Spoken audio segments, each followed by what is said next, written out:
Isa pang exclusive na nakawan ng mahigit kalahating milyong pisong cash ang isang grocery store sa Maynila. Ang suspect, dating empleyado roon na nalulong umano sa online casino.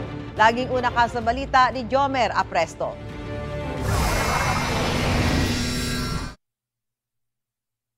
Aakalain mong empleyado ang lalaking ito na lumabas mula sa isang nakasaradong grocery store sa Tondo, Maynila.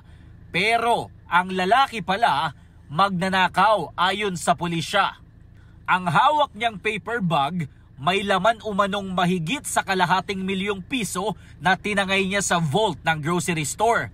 Base sa investigasyon, nagsuot ng uniforme ang sospek at sumalisi sa loob ng tindahan.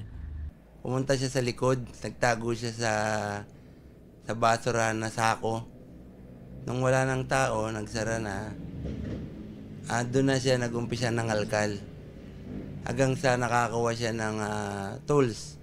Natsyempo rin daw na nakita nito ang susi ng vault kaya dali-dali niya itong binuksan at tinangay ang laman nito. Kinabukasan na nalaman ng mga empleyado doon ang nangyari. Sa backtracking at investigasyon ng mga pulis, napag-alaman na ang sospek sa krimen, dati raw empleyado ng mismong grocery store.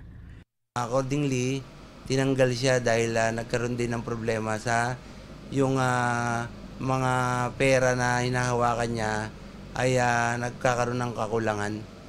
Sa ikinasang follow-up operation, natuntun siya ng otoridad sa kanyang bahay sa Luwalhati Street sa Tondo. Nabawi sa kanya ang pera, ngunit bawas na. Naitaya na raw ito ng sospek sa online casino ayon sa mga pulis. Merong mga amount sa pera na naitaya niya na. Merong, nung tinignan namin transaksyon niya, meron siyang tayang 25,000, 19,000. Pinakamababang nakita ko ron, 6,000. Nakuha rin sa sospek ang black box ng CCTV sa loob ng tindahan at ang ilang tools na ninakaw din niya sa loob ng grocery store. Sa ngayon ay nasa kustodiya ng MPD ang sospek na naharap sa reklamong robbery. Tumanggi siyang magbigay ng pahayag. Ito ang unang balita, Jomer Apresto para sa GMA Integrated News.